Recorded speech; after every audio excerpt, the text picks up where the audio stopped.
Hi guys, my name is Andy And I'm Andy's wife. and welcome to another episode of Can we talk?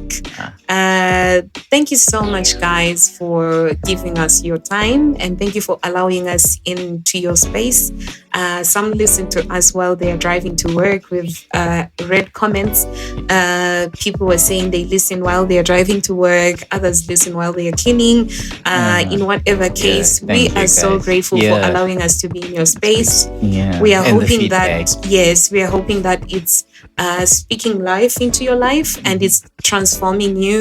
And please do not hesitate to share your thoughts on certain things, or if you have a topic that you want us to touch on, it will be greatly appreciated. Yeah, but while we do that, you didn't give me an opportunity to comment about Andy's wife. Yeah, because it's becoming it's becoming a trend. Like it will end up being our intro. Is it ordinarily a bad thing? Well, while it's not really a bad thing, but let's embrace it and move on to other things. I believe in changing ways of doing things so that things become interesting. So it's nice and all, but let's move on. But if it's working, why change it? What if there is something else that is working, and we never know because we do not want to change. Yeah, I get you. Once somebody described me as a laggard, I embrace it last. I'm one of the last people to embrace change. No, please embrace change. It's nice. Trust me, you appreciate it when you change, because it comes with a lot of modifications, a lot of letting go, and the more you embrace new things, the more you become a new person as well. Wow. Yeah. And can I remind you of something? Not really embarrassing, don't worry. Okay. But when we met in whatever year, and we got married in 2019, and I remember that you were still using the old televisions, the one with a belly. It was working. I was watching very TV. weird. I mean, my mom, as old as she is, was using a flat screen at the time. Yeah, but I was still watching the same shows. I was still enjoying them. It was the same shows, but not the same quality. You were just seeing men walking as like trees. You were missing out on the important details. All right. You were thinking, oh my gosh, that is, something, yet we are seeing something different. So please embrace change. Admittedly, I enjoy now that my television has changed. Admittedly, who changed it? No, I'm joking. we both made that decision that we need to change your television. Yeah, but it was so hard. It always has been so hard for you to let go. Like, I've tried to convince you on so many different things. Yeah. Even the smallest thing. If I am to throw away just a paper that was on your something, even on the dashboard, you will be feeling pain and thinking, that paper was so special. Yeah. Yeah. Anyways, something that I'll never understand. But my point is, we need to embrace change. How easy is that? What is change?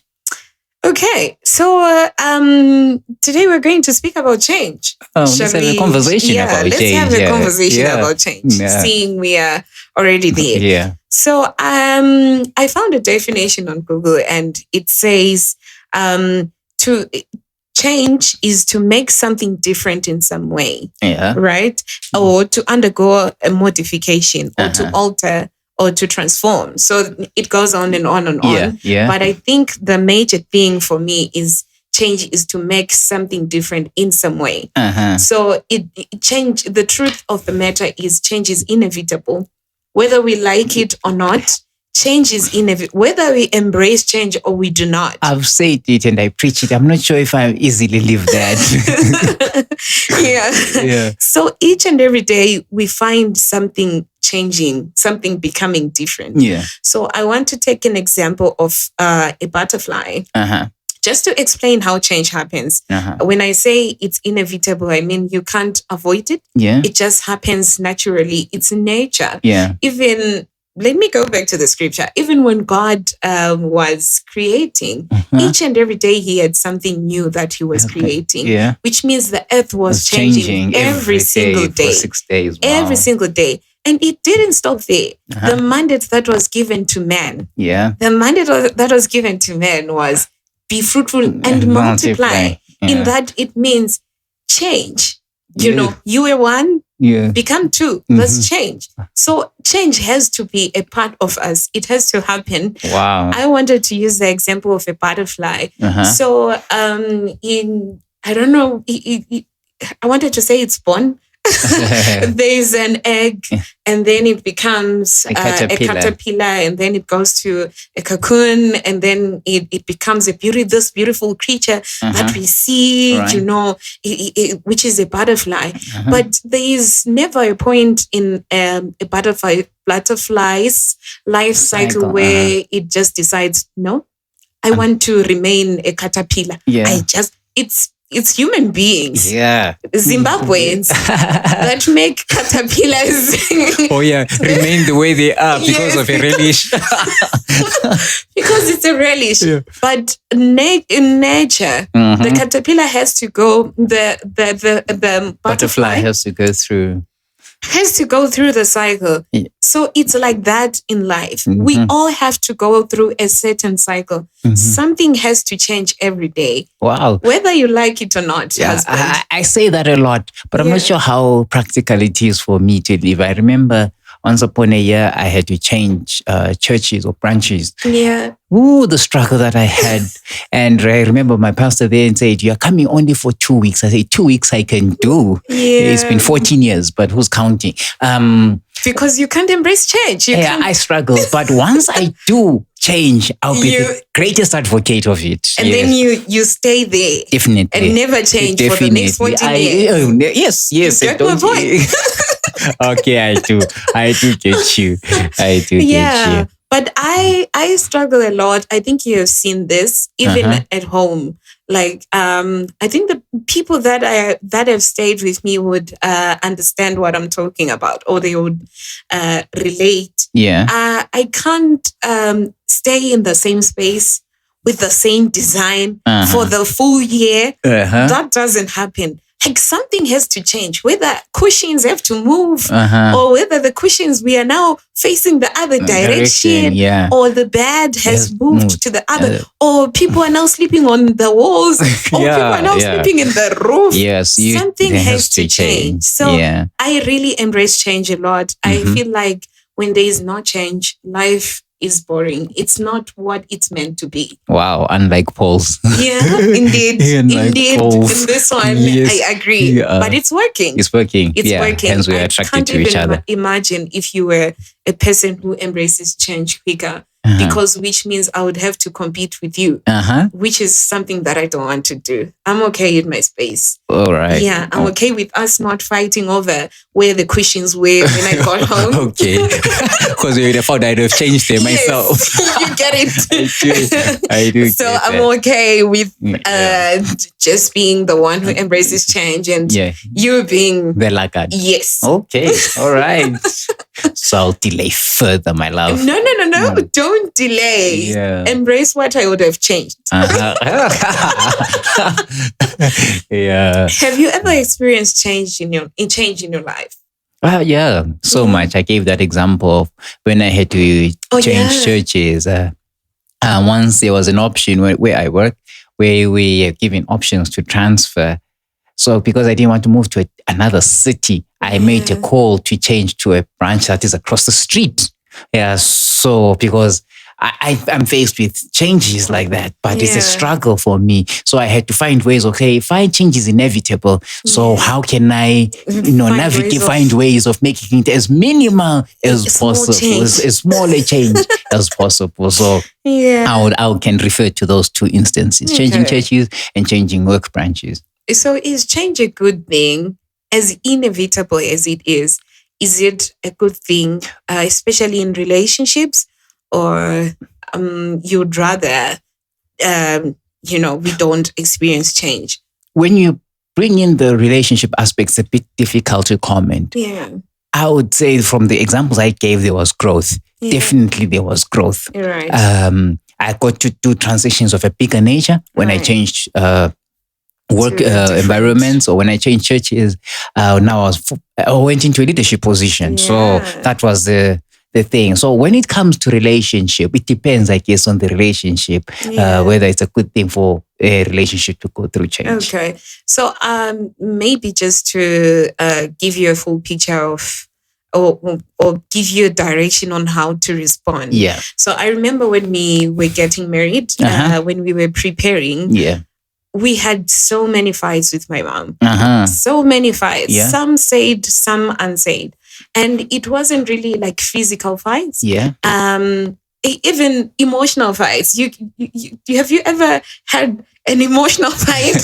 What's that? Where you are okay, but somehow something feels off. Okay. Like something feels like something is wrong. We are speaking, but we are not really speaking terms. Yes. So we had such fights with my mom, and I later discovered that it wasn't because she was not happy that I was getting married. No.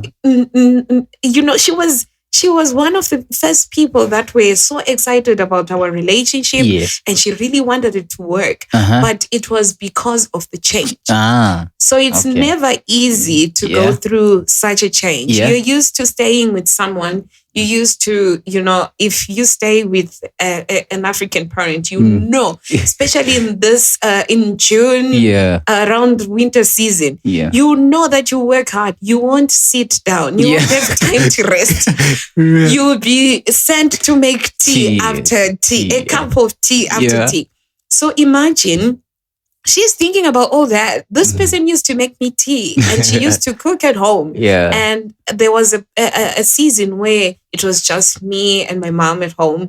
And now you are thinking, this person is moving. So which means I'll be staying alone, and I'll be doing things by myself. It's never nice to eat alone. And and the just the thought of not knowing what the future holds for your child. Is it going to be good? Is it going to be bad? So it's not necessarily that change is a bad thing, but the fear of the unknown. No, definitely. We never know what to expect in the future. But definitely. So do you think change is a bad thing with that? Definitely, it's not a bad thing. It's just navigating it. That's where it becomes tricky for many of us. But I think change is a beautiful thing in relationships. And so when you initially asked me, I think, so am I changing my relationships? No, you're no longer my cousin. I'm changing cousins. Or I'm no longer my spouse. I'm changing spouses. So I kind of panic a bit there. So it's changes that happen when you are in a relationship. You get it? So it could either mean one, in whatever relationship, friends, one friend is promoted at work, and the rest of the team are still subordinates. And that can cause a drift. It can lead to it can cause a lot of fights because we are used to having you as our equal. But now you have to call the shots. How then do we respond to that? Funny you should say that. There's 3 of us who came into where I work at the same time. And 2 got promoted. I'm still waiting for my opportunity to come. But we relate very well, I think. I think we are the unique. Are you saying I'm old? Wow, I never used old. I said you're mature. I said you're mature.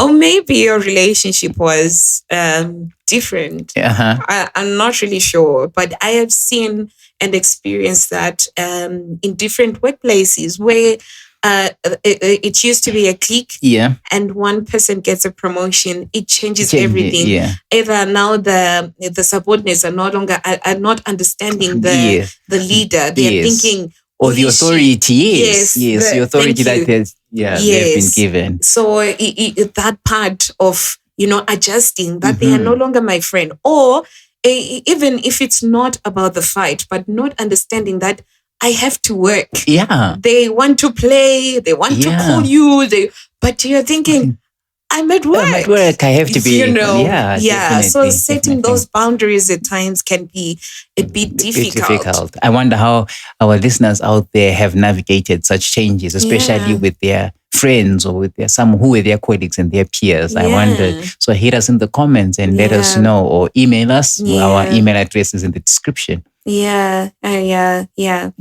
And I can't even imagine how one can navigate a change in marriage, where one spouse is forced to move to a different city, and you are staying in a different city. How does that work? Now my turn to a sad story. Yeah. So a year before we got married, oh no, I had an opportunity to change cities. Boy, did we pray! Did we pray? On Monday morning, I was told that move had been rescinded. And my boss up to today, she says, wow, you've got a prayerful wife.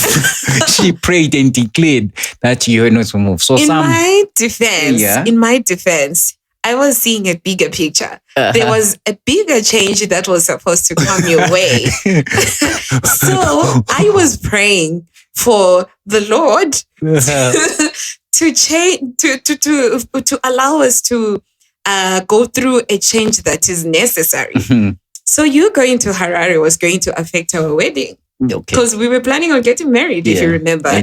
And it was going to affect our wedding. And in that, we were still going to be forced to start our marriage with learning how to navigate what I was talking about, staying apart, having a marriage by phone, all those things. So the girl had to pray. Wow, I get that. And the Lord answered prayers. So while we have not been experienced that, it would be good to get some comments from some how do they navigate having been staying together for a while, and then one has to move for economic reasons, for work reasons, or whatever reason they had to move out of the city, out of the country, and so on. For us, it's been okay. One of the bigger changes, though, for us was having a baby. That was the biggest. Yeah. That was the biggest in capital letters. Yeah. How did you find that one? To be selfish a bit, to say, well, my attention is gone. So here you are focusing on the new kid, the new child, and you're breastfeeding and making sure the baby is warm and so on. But we are no longer relating as much. Or now if we have to, has been the diapers, have they been bought? Are you okay? You had an emergency surgery. So is your wound healing okay? And things like that. But for us, one to another, our bond, I think there was a slight, not that it was bad, but it was affected that way because we're no longer investing or no longer building. It kind of like stagnated where it was or where we had left it a day before. But now that there is this change or this coming in of new life, that's really what, because I can feel the difference now that she's a bit older, or baby's a bit older. We're now able to relate, to connect and so on. We left off. That was a different one. I remember feeling frustrated at some point. It was a different kind of frustration that I've never felt in my life. Where you feel like no one is hearing you or no one is supporting you. You have a lot of people around you, but they seem not to be, speaking to what you really want. But more of it was coming from expecting more from you as my spouse, which I later understood or learned that it was a bit unfair of me. I remember having a conversation, I think it was couples or with one older couple, where we were discussing about women and men differences. We learned that generally women have that motherly instinct. once the baby comes, no one tells you how to breastfeed the baby. No one tells you how to change the diaper. Because most of the time when you give birth, it's not like your mother will be there to take you through the whole process in the hospital. You'll be alone. The nurses will be helping you, but most of it you're doing it out. Yes, you're figuring it out. And somehow you are able to do it on your own. So I felt like that was a bit unfair of me to expect you to step up instantly without even, when you do not even have any knowledge whatsoever. So that was, I ended up repenting alone. But that was one of the hardest changes in our lives. And I remember we had a conversation about it when it was later in our when we were still nursing the baby and all, when we were feeling okay. We ended up having that conversation and we talked about it and we talked about the change that had happened. And maybe to the couple that is listening out there who are struggling with change as well, what I would advise is talk to each other. There are things that you learn about your spouse that you may be thinking they are minor, or they do know them. So once you communicate, you end up figuring that actually this is not their second nature. This is the least of their worries, or they don't even think about it. So you'll be frustrated because things have changed, but communicate, and that way you'll be able to iron out things. Fantastic. I like that. Not to be stepping on any toes, I was listening to a preacher this morning on podcast or something, I can't remember. And she was using an expression of, I'm using my high heel and I'm going to be touching a nerve. And so I hope I'm not stepping on a nerve here when I ask you this question, that when you changed from singlehood to marriage, did it affect your relationship with some of your girlfriends who were not necessarily married at that time? And if so, how did you manage the change? I don't think it really affected a lot of things because they understood the assignment. They understood that things have changed. The only person who was affected was my niece. Shame, she was still young then. And I remember one day she was, after on our wedding day, when they were now leaving for home, she was asking, is Ngane not going with us? Ngane means my aunt. Is Ngane not leaving with us? And I was thinking, I'm now married. You should know this, but that was not communicated with her. So with my friends, it was a bit different. They were older. They were expecting changes to have happened, to have happened. And they, generally everything changes. So I don't think they were really affected, because we are still good. We still talk. And I'm good with them. So which helps. Which helped definitely. We shout out to all my Suarez listening out there. So we are good. So those are some of the changes in the different relationships that we have. And so hit us when you had a change in your relationship, especially one that we may not necessarily be can be at liberty or qualified rather to comment about. Do you have experience change in a relationship that you have? It could be man and wife, it could be as friends, it could be as siblings, or whatever relationship. Did you go through any change? Are you a laggard like Andy, or do you embrace change faster like Andy's wife? Andy's wife. Yes, I had to throw that in. Shout the laggard in me. To Team Andy's wife. The laggard in me had to comment about Andy's wife. I couldn't finish the episode without commenting. Right, So at the end of the day, we have to embrace change. I think so. There's been another episode. Thank you for this conversation. I look forward to be doing some changes. Looking forward to seeing that as well. So this is another episode of Can We Talk?